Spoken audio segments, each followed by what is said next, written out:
Assalamualaikum warahmatullahi wabarakatuh. Alhamdulillahirabbil alamin wa bihi nasta'inu ala umuri dunya waddin. Wassalatu wassalamu ala asrofil anbiya wal mursalin sayyidina wa maulana Muhammadin wa ala alihi wa ashabihi ajma'in. Amma ba'd. Masyarul muslimin, jamaah salat maghrib rahimakumullah.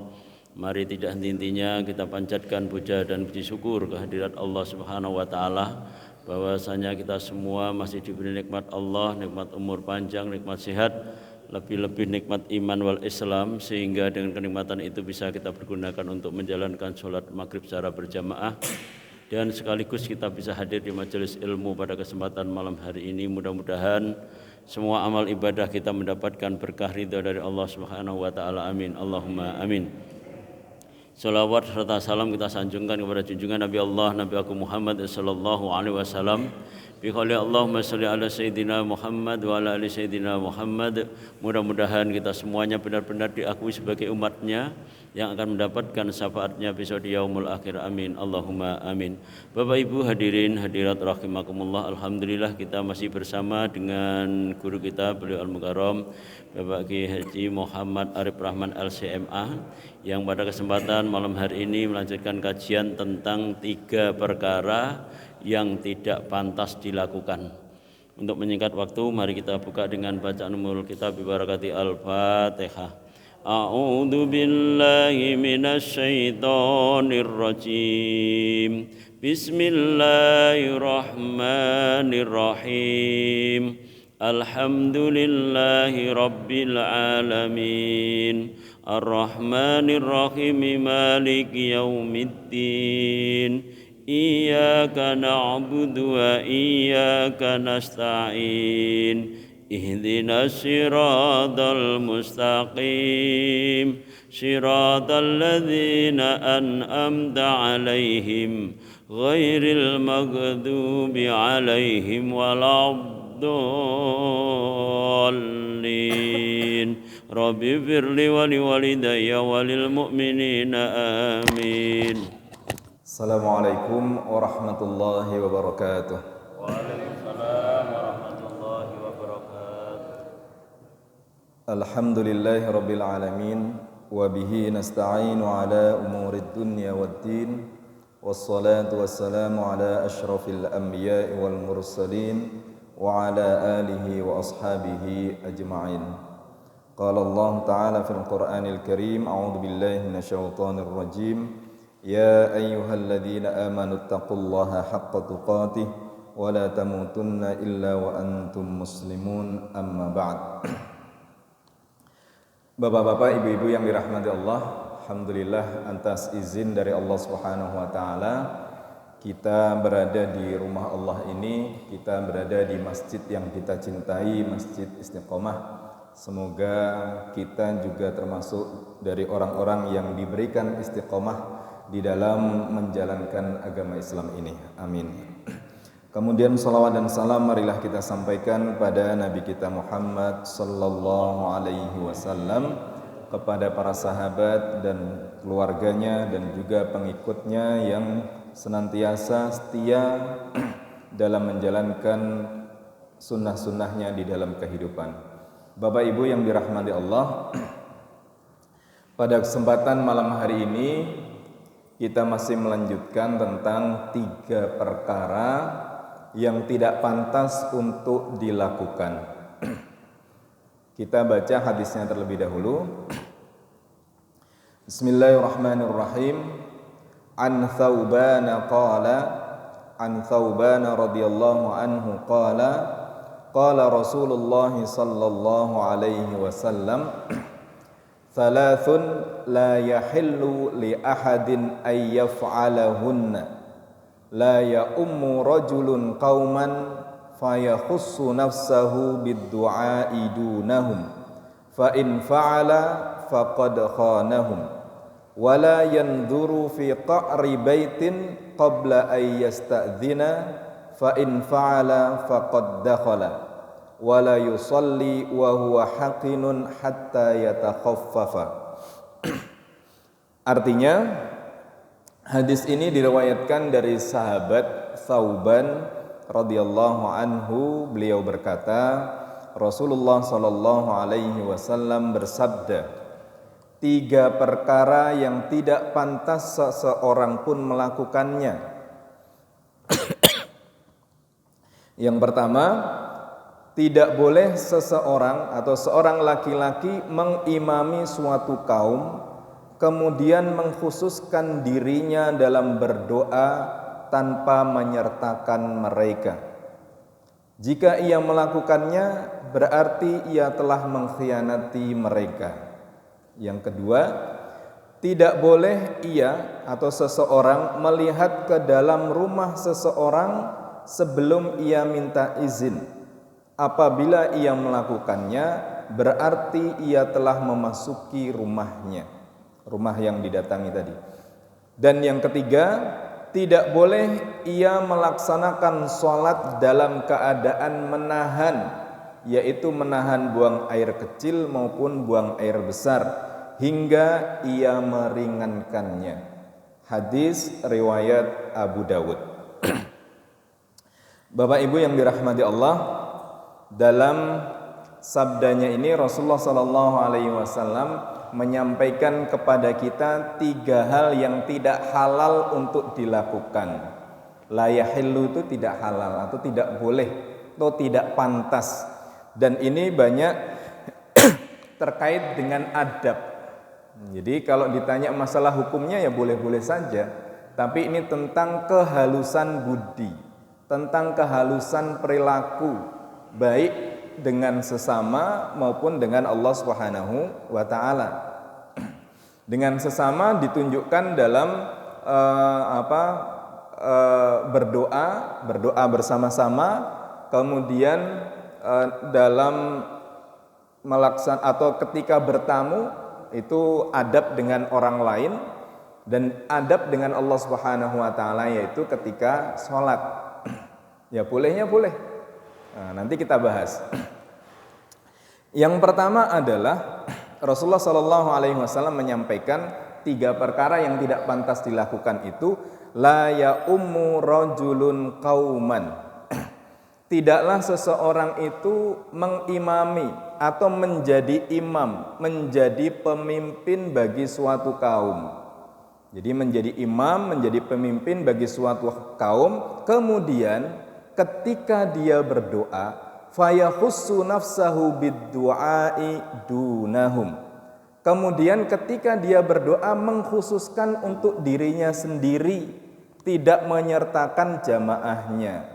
Jadi contoh nun sewu, ketika ada yang memimpin doa, tetapi doanya Rabbighfirli wali walidayya warhamhuma kama rabbayani shaghira.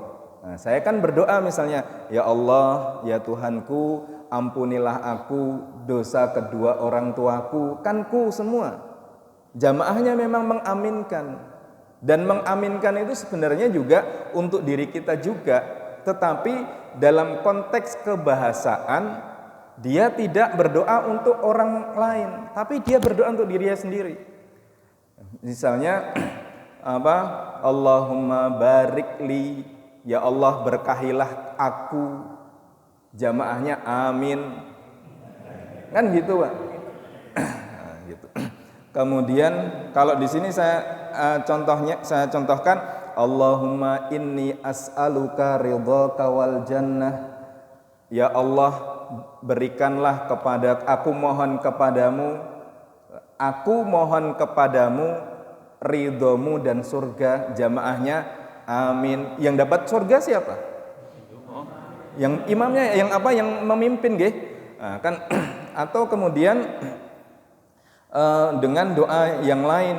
Maka kalau dalam bahasa Indonesia itu ketika berdoa sendiri, ya Allah saya mohon semoga Engkau memberikan kepada saya ini, itu dan seterusnya. Tetapi ketika berdoa bersama-sama, ya Allah kami mohon kepadamu, kami yang berkumpul di sini hamba-hambamu mohon kepadamu ya Allah agar Engkau hapuskan dosa-dosa kami dan seterusnya. Nah, itu. Jadi ketika mimpin doa ya untuk bersama.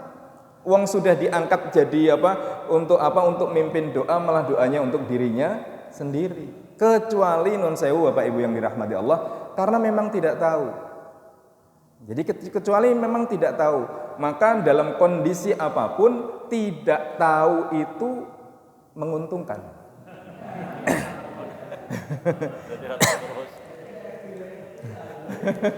Jadi tidak tahu itu menguntungkan.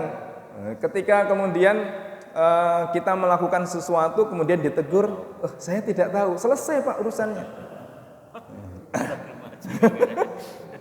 Nah, dan disitulah sebenarnya tanggung jawab orang yang tahu dan belajar.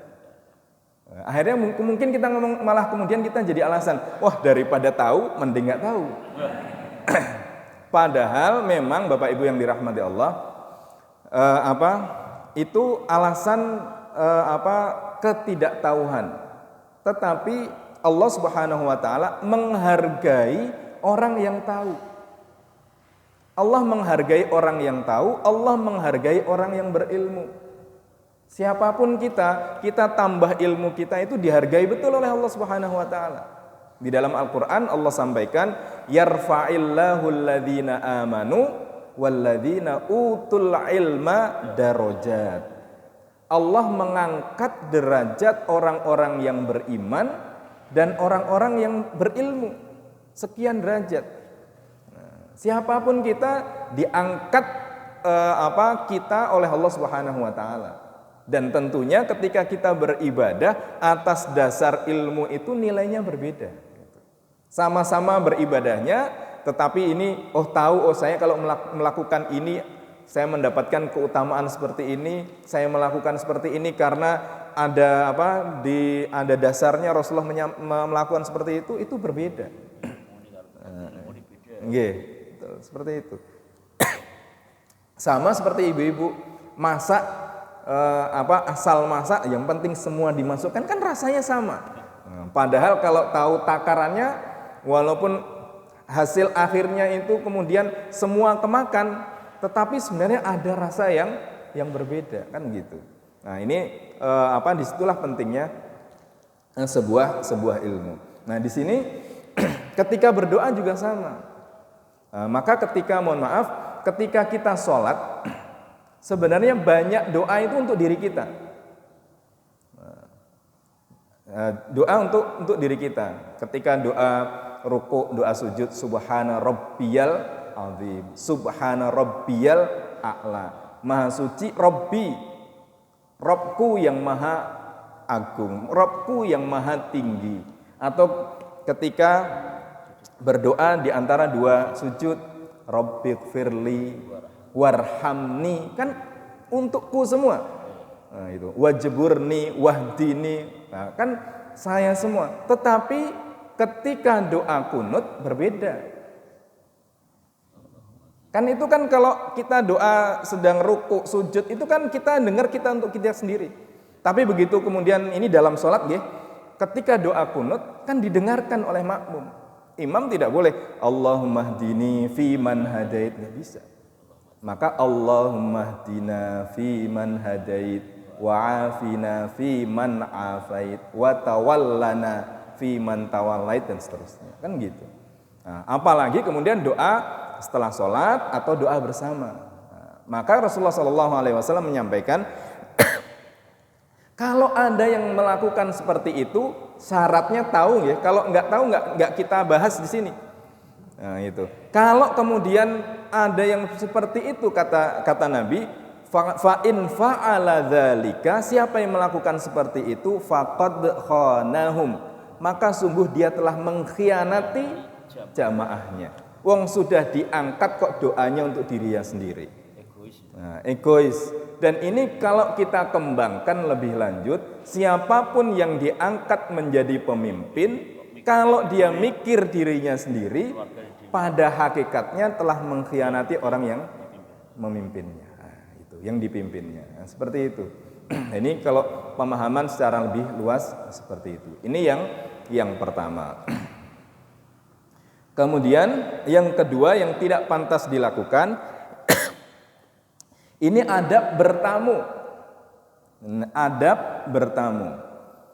Di sini Rasulullah menyampaikan wala yanzuru fi qa'ri baitin qabla ayyasta'dzina. Dan tidak boleh seseorang itu melihat ke dalam rumah orang yang didatangi sebelum dapat izin. Kalau sedang kalau rumah-rumah kita ini kan kebanyakan ada pagernya, mungkin enggak dalam konteks ini kita dibatasi dengan pagar lah. Tapi kalau bagi orang yang klaster rumahnya, yang bisa ngetok pintu, zaman dulu lah rumah-rumah kita kan tanpa pagar. Nah, itu bisa ngetok pintu, begitu ngetok pintu, ketok, assalamualaikum, nggak ada yang jawab. Assalamualaikum yang kedua, assalamualaikum yang ketiga. Begitu 3 kali kita salam atau ketuk atau kemudian kita pencet bel nggak ada jawaban, apakah kita tahu di dalam rumah itu ada orang atau tidak? Namanya sudah 3 kali, kita harus pulang. Jangan begitu 3 kali kita merasa, loh di dalam sepertinya ada, ada yang masak, ada suara anak kecil, motornya ada, mobilnya ada, sandalnya juga ada. Akhirnya diintik gitu. Dari samping dilihat gitu. Kemudian misalnya ada pintu samping nengok-nengok seperti itu ke dalam. Nah, ini kata Nabi nggak pantas. Karena apa? Khawatir orang yang di dalam rumah satu memang tidak sedang mau menerima tamu saat itu. Sibuk dengan putunya, sibuk dengan anaknya, atau mungkin bapak ibu guru sedang daring. Kemudian yang kerja sedang WFH, nggak mau diganggu, ya harus dihargai. Itu.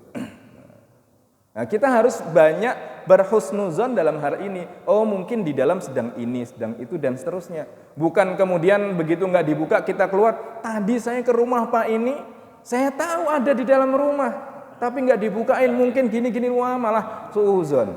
Nah, repot.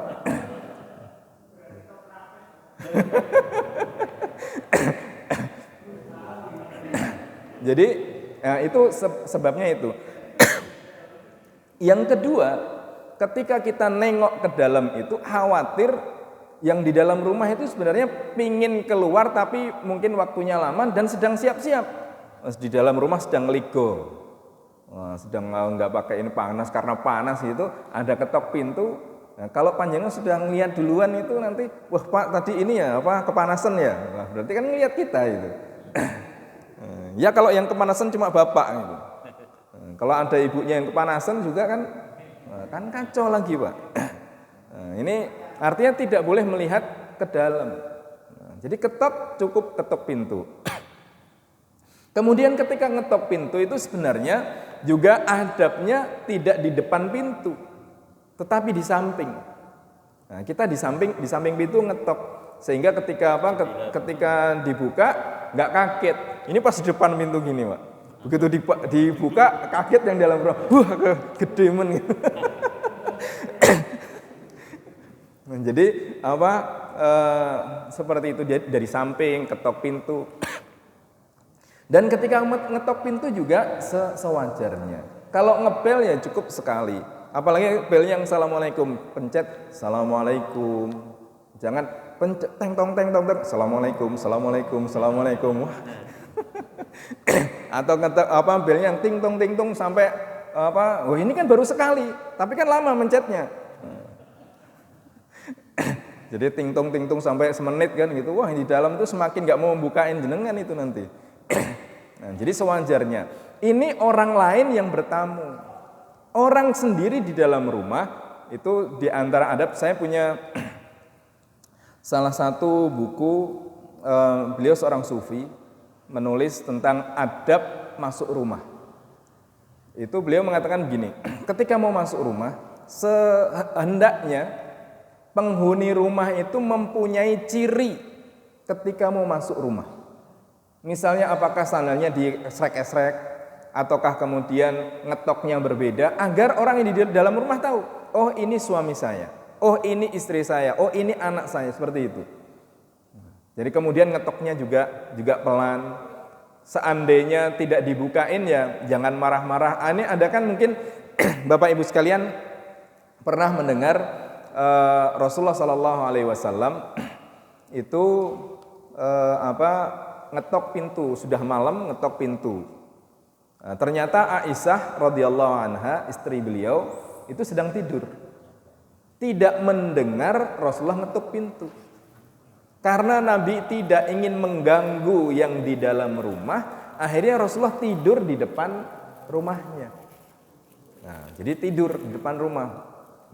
Pagi-pagi Aisyah buka rumah, ternyata Rasulullah sudah tidur di depannya. Nah, ini monggo lah, ini artinya ada hal yang harus dijaga bahkan oleh orang-orang yang ada di dalam satu rumah. Mohon maaf saya tak minum dulu. Alhamdulillah. Nah, kemudian Bapak Ibu yang dirahmati Allah, saya lanjutkan yang sudah dapat unjukan, monggo diunjuk.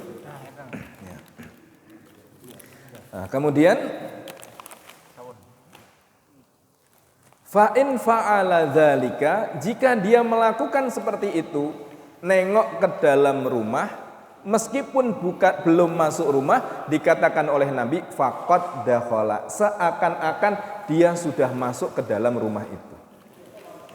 Karena pada hakikatnya kita diizinkan masuk ke dalam rumah saudara kita bertamu, diizinkan masuk ke dalam rumah itu mengizinkan mata kita untuk melihat rumah yang kita kunjungi. Sebagaimana sabda Rasulullah SAW, mohon maaf, dalam hadis riwayat Bukhari, poin 3 itu, innama ju'ilal isti'dzanu min ajlil basar.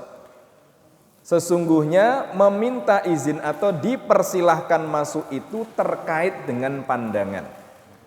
Kan gitu, begitu kita masuk rumah kan tahu kursinya, tahu ruang tamunya, bahkan mungkin antara ruang tamu sama ruang keluarga terbuka.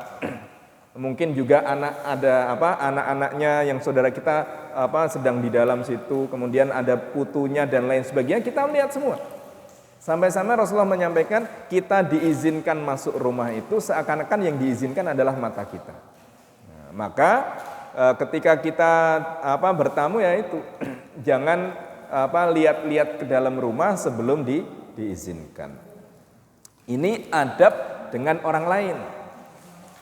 Dan yang ketiga Bapak Ibu yang dirahmati Allah, ini terkait adab dengan Allah Subhanahu wa taala.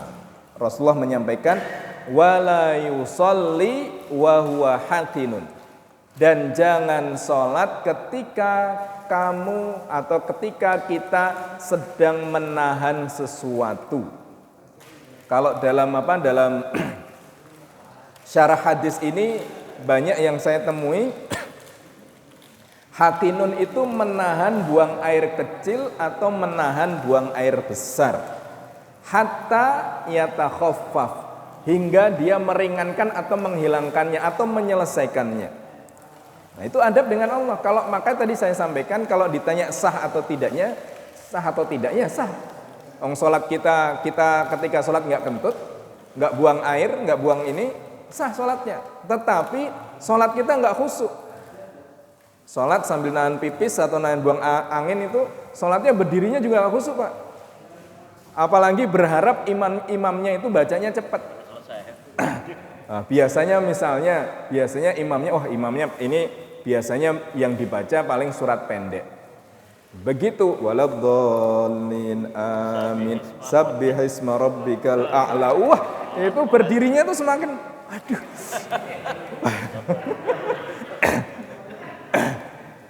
Gimana caranya nggak keluar sampai salam? Itu rokaat pertama. Dalam hatinya semoga rokaat kedua yang dibaca inna a'toina.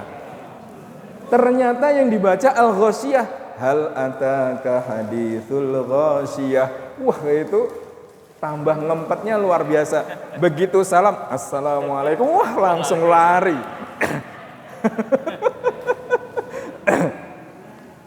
Memang Bapak Ibu yang dirahmati Allah, salam yang termasuk rukun itu salam yang pertama. Jadi begitu assalamualaikum warahmatullahi, wah langsung lari itu. Wah, zikir nggak bisa. Maka lebih baik menyelesaikan dulu, kemudian kita ikut berjamaah tidak apa-apa, dapat rokaat ketiga atau rokaat keempat, nyaman. Tapi sholatnya nyaman. Begitu selesai bisa zikir, bisa dilanjutkan dengan sholat rawatibnya daripada ketika sholat menahan tadi. Memang kemudian kemarin yang ketika saya menyampaikan di Nurul Ulum mungkin ada yang terlewat, beda kaitannya dengan kentut memang. Maka tadi saya sampaikan kebanyakan para ulama membahas hakinun itu menahan buang air kecil maupun air besar. Tapi kentut berbeda. Karena ada kondisi, mohon maaf, angin yang ada di dalam perut kita ini itu ada yang memang sesungguhnya hakikatnya seperti itu, ada yang memang gangguan setan. Mungkin pernah panjenengan seakan-akan itu pingin ngentut. Wah itu, begitu kita batalkan sholat kita nggak kentut. Nah itu, maka itu diantaranya seperti itu. Maka ini lebih pada buang air kecil maupun buang air besar. Nah, maka kalau sedang seperti itu, selesaikan dulu. Jangan kemudian sholat kita sambil menahan seperti itu. Di antaranya juga adalah ketika kita berangkat dari rumah menuju ke masjid, memang perintahnya itu untuk menyegerakan, bersegera ke masjid. Bersegera ke masjid itu bukan kemudian tergesa-gesa, berbeda. Kalau tergesa-gesa, wah itu begitu sampai masjid, panjenengan langsung sholat itu menggeh-menggeh. Maka itu juga tidak diperkenankan. Kita sholat dalam kondisi menggeh-menggeh. Tapi ya jangan terlalu santai. Kalau lupa ke santai, benrak menggeh-menggeh. Tapi jalannya santai. Ya nggak boleh juga. Nah, jalannya sewajarnya. Oleh karena itu, Bapak Ibu yang dirahmati Allah, pada poin yang keempat itu saya tulis ada beberapa faktor yang perlu kita hindari atau kita persiapkan sebelum kita sholat. Apakah kita sholat berjamaah maupun sholat sendiri. Segala sesuatu yang bisa mengganggu sholat kita itu lebih baik kemudian diselesaikan dulu. Ibu-ibu misalnya sedang masak, sudah azan, mana yang harus dilakukan? Selesaikan masaknya dulu. Misalnya sedang masak air, kira-kira kalau sholat duhur atau sholat asar 4 rakaat itu airnya belum matang, silahkan sholat. Tapi kalau kira-kira wah ini sebentar lagi matang kok sholat, begitu nanti bunyi nging itu, pas perasaan ada anaknya atau ada suaminya, ngandel ke kalau kira-kira bunyi kemudian ada yang matiin, ternyata nggak ada yang matiin. Bapaknya sibuk main HP, anaknya sedang daring. Wah ini sedang sholat, korano sing mateni, malah sholat malah gerundel dewe, kacau itu nanti.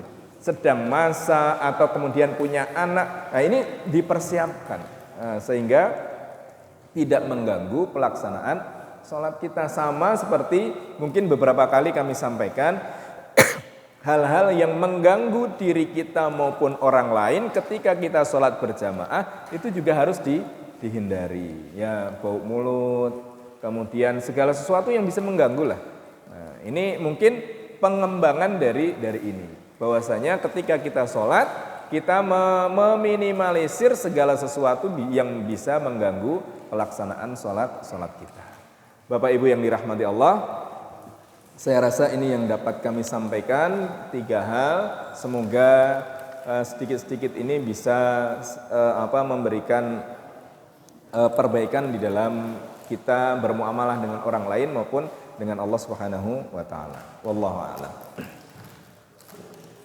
Alhamdulillah tiga hal yang patut dilakukan dan patut dilakukan. Yang kedua adalah hubungan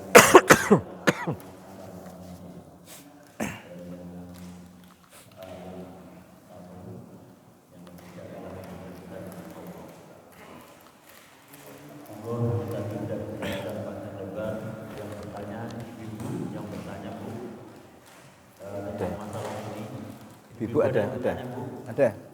Miki Pak Yong. Ya buka. Ya itu otoro miknya. Di tengah. Di tengah. Ada di tengah.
Ketika sholat itu dibatalkan atau enggak kalau kebelet?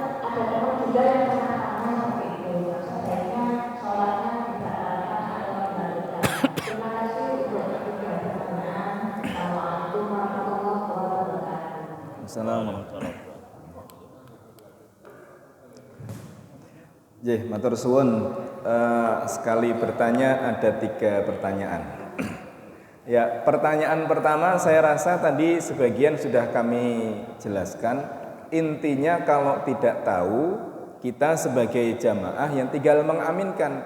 Ini bukan masalah boleh atau tidak boleh, tetapi hanya sebagai ya adab berdoa tadi, berdoa berjamaah. Kalau kemudian yang memimpin doa tidak tahu, ya tidak masalah, kita sebagai makmumnya itu kemudian mengaminkan. Kalau bisa kemudian disampaikan tetapi menyampaikan dengan yang baik. Karena mohon maaf, salah satu ego pemimpin itu tidak mudah untuk dikasih tahu. Nah itu. Tapi memang perlu dikasih tahu, tapi secara baik lah. Gimana caranya untuk memberitahu itu juga penting. Kemudian saya mungkin sedikit menanggapi begini. Karena tadi Ibu menyampaikan doa orang yang meninggal. Jadi untuk laki-laki Allahumma gfir lahu, perempuan Allahumma gfir laha, kemudian 2 orang Allahumma gfir lahuma, kemudian banyak orang Allahumma gfir lahum. Ada salah satu penjelasan begini. Ketika kita tidak tahu mayatnya itu laki-laki atau perempuan, 1 atau 2 atau banyak, maka kita berdoanya dengan Allahumma gfir lahu. Hu-nya itu kembalinya bukan pada jenis kelamin, bukan pada banyaknya jumlah yang meninggal, tetapi kembalinya kepada jenazah, kepada mayit. Allahumma gfir lahu, ya Allah ampunilah mayit ini. Mayit itu apakah mayitnya laki-laki, perempuan, dua atau jamak, kita menggunakan Allahumma gfir lahu. Itu kalau kita tidak tahu. Jadi bukan kepada, kalau kita Allahumma gfir lahu, ya Allah ampuni dia mayat laki-laki. Allahumma gfir laha, ya Allah ampuni dia mayat perempuan. Nah, kalau kita nggak tahu Allahumma gfir lahu, ya kita niatkan kepada mayit, apakah laki-laki, perempuan, sedikit banyak, kita menggunakan Allahumma gfir lahu. Itu bisa dilakukan. Ini yang pertama. Yang kedua tadi tentang bertamu. Ya, ini dalam sebuah sabdanya, saya memang tidak tulis, Rasulullah sampai menyampaikan begini. Kalau ada orang yang melihat rumah kita sedang kita belum memberikan izin, itu colok aja gitu. Nah, artinya sampai seperti itu, colok matanya. Karena dia sudah melihat aurat kita. Rumah itu kan aurat kita, sesuatu yang kita lindungi dari pandangan orang lain. Itu sampai Nabi mengatakan seperti itu. Nah, maka Bapak Ibu yang dirahmati Allah, ya mungkin sarannya begini. Ada rumah kita itu memang karena menjadi tempat rujukan sehingga tidak biasa dikunci, terbuka. Nah ini tetapi kan kita ada pagar. Memang kalau kemudian dirasa ada yang kemudian sampai seperti itu, langsung masuk ke dalam rumah tanpa minta izin, bahkan kemudian seperti disampaikan Pak Jadi juga minta-minta kemudian ya seakan-akan memaksa dan seterusnya. Nah ini memang perlu diantisipasi. Monggo itu caranya saya rasa kita tahu caranya masing-masing. Tetapi terkait orang yang minta-minta itu, ya saya hanya bisa menyarankan begini Bapak Ibu. Kalau memang dia datang untuk minta-minta, hanya ada dua cara. Satu, kalau panjenengan ingin memberi, berilah dengan ikhlas. Kalau dia menjual sesuatu, kalau panjenengan ada uang, belilah dengan ikhlas. Selesai. Tanpa kemudian, wah aku enak beli karena ini, nggak usah. Itu kalau ingin membeli. Tapi kalau kemudian memang kita nggak mau, sampaikan kita sedang tidak mau membeli. Mohon maaf Pak, Ibu. Meskipun dia nanti ngomel, wah wong sugih ini ditukoni ra entuk. Itu udah bukan urusan kita. Karena apa? Yang penting kita menolak dengan baik. Dia merasa sakit hati bukan karena omongan kita, tapi karena persepsi dia terhadap diri kita. Nah, tapi kalau kita kemudian menolak dengan menyakiti, itu masuk dalam kategori dalam surat Ad-Duha itu kan ada kan menghardik orang yang meminta-minta. Nah, jadi ini sudah sore, sudah maghrib. Nah, misalnya seperti itu nggak boleh. Nah, maka kalau ingin menolak, tolaklah dengan baik. Itu. Tuh, yang ketiga tadi, saat sholat kemudian kebelet, ya itu lebih baik dibatalkan daripada kemudian wis tinggal sidik mau salam, malah keluar gelo nanti panjenengan. Wis ditunggu, wis ditahan-tahan no. Imamnya rak salam-salam, wah keluar duluan, wah gelo. Imam dikasih pintu sini kan, imam batal biar sana. Iya, jadi begitu Bapak Ibu ya, kalau kira-kira dibatalkan lebih baik batalkan, kalau bisa menahan sampai selesai ya tahan. Ditahan juga tidak apa-apa. Ya saya rasa begitu. Monggo masih ada satu mungkin, monggo Pak Dendi. Oke. Ya Bapak Ibu yang dirahmati Allah, ini sisa air sisa pipis nggih. Jadi ada salah satu yang bisa dilakukan begini. Begitu panjenengan pipis, terakhir panjenengan batuk. Nah itu dem-dem. Kemudian ditunggu nggak keluar, selesai bismillah, setelah itu wudu, jangan ragu-ragu, kemudian sholat. Atas lagi. Sampai atas lagi. Iya. Ya, jadi begini. Kalau kemudian ternyata dol, saya ikut Pak Beni tadi. Jadi kalau memang seperti itu, jadi Bapak Ibu yang dirahmati Allah, ada hal-hal yang memang di luar kendali kita. Nah, jadi bisa tadi salah satu solusinya memang kemudian ke belakang lagi, karena itu kena najis celana dalam, ya harus diganti, kan gitu. Nah, makanya kalau dulu orang-orang dulu di masjid-masjid dulu itu masjid menyediakan sarung. Nah, akhirnya banyak celana dalam itu yang digantung di pinggir-pinggir masjid kan gitu. Iya, saya juga dulu di Pancakarya itu kalau di masjid nggak sempat ke masjid, ke musola Pancakarya dekat rumah itu ya seperti itu. Di pagar itu ya bergelantungan. Ya tinggal mereknya macam-macam lah gitu. Jadi seperti itu, atau dengan pempes. Nah, jadi pakai pempes, kemudian selesai sholat itu dibuang. Baik bapak maupun ibu sama. Dalam pelaksanaan sholat kita harian, ataukah kalau kita misalnya umroh atau haji, tawaf itu nggak bisa dihindari, ya salah satunya seperti itu. Nggak bisa dihindari. Apa kemudian kita bolak-balik ke masjid, ke kamar mandi atau wudhu? Nggak bisa.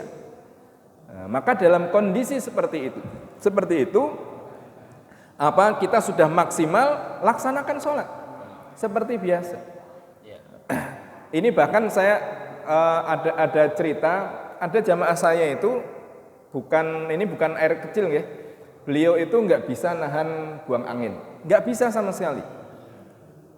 Sehingga kalau dia seingat saya ketika haji itu hanya beberapa kali sholat di masjid.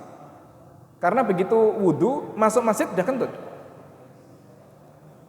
Tapi atas izin Allah Subhanahu Wa Taala, tawaf itu jadi tawaf umrah, kemudian tawaf ifadah dan tawaf wada, alhamdulillah dia bisa melalui dengan baik. Tapi itu husnuzon kita sama Allah itu harus benar-benar Allah menolong kita. Gitu. Tapi kalau kemudian kok gek metu meneh ya keluar Pak pasti. Nah, gitu. Tapi kalau ini kejadian itu saya lihat sendiri dari hotel ke halaman Masjid Nabawi sudah kentut. Wudu baru sampai atas, saya tak ke bawah lagi, kentut lagi. Akhirnya beliau tidak pernah sholat di dalam Masjid Nabawi untuk sholat berjamaah, nggak pernah. Karena nggak bisa. Kalaupun ke dalam ya di luar sholat sendiri Pak. Jadi seperti itu. Jadi Bapak Ibu yang dirahmati Allah, penyakit apapun yang kita rasakan, kalau memang tidak bisa dikendalikan ya sudah bismillah, selesai kita laksanakan sholat. Gitu. Nggih ngoten Pak Pendi. Nggih monggo.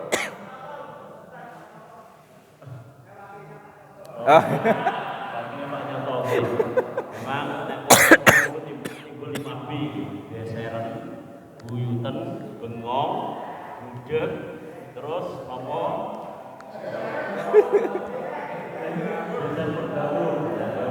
Blawur. Terus 5B ini selasa tiga. Pun swidak niku salah satu 5 niki mesti ono. Ono sing yo buyutan dengan apa? Arep ngadeg kan. Ini pokoknya 5B niki pun enggak bisa dipungkiri. Mudah-mudahan dengan kemantapan kita mendapat ilmu dari guru kita ini bisa menambah kemantapan kita di dalam kita menghadapi sesuatu pada waktu berjamaah atau pada waktu kita melakukan ibadah-ibadah yang lainnya, dan itu mau umpama darurat, sistemnya darurat kok kita wis berupaya tenanan tapi ternyata kok ya tidak bisa. Kejadian yang tidak diinginkan itu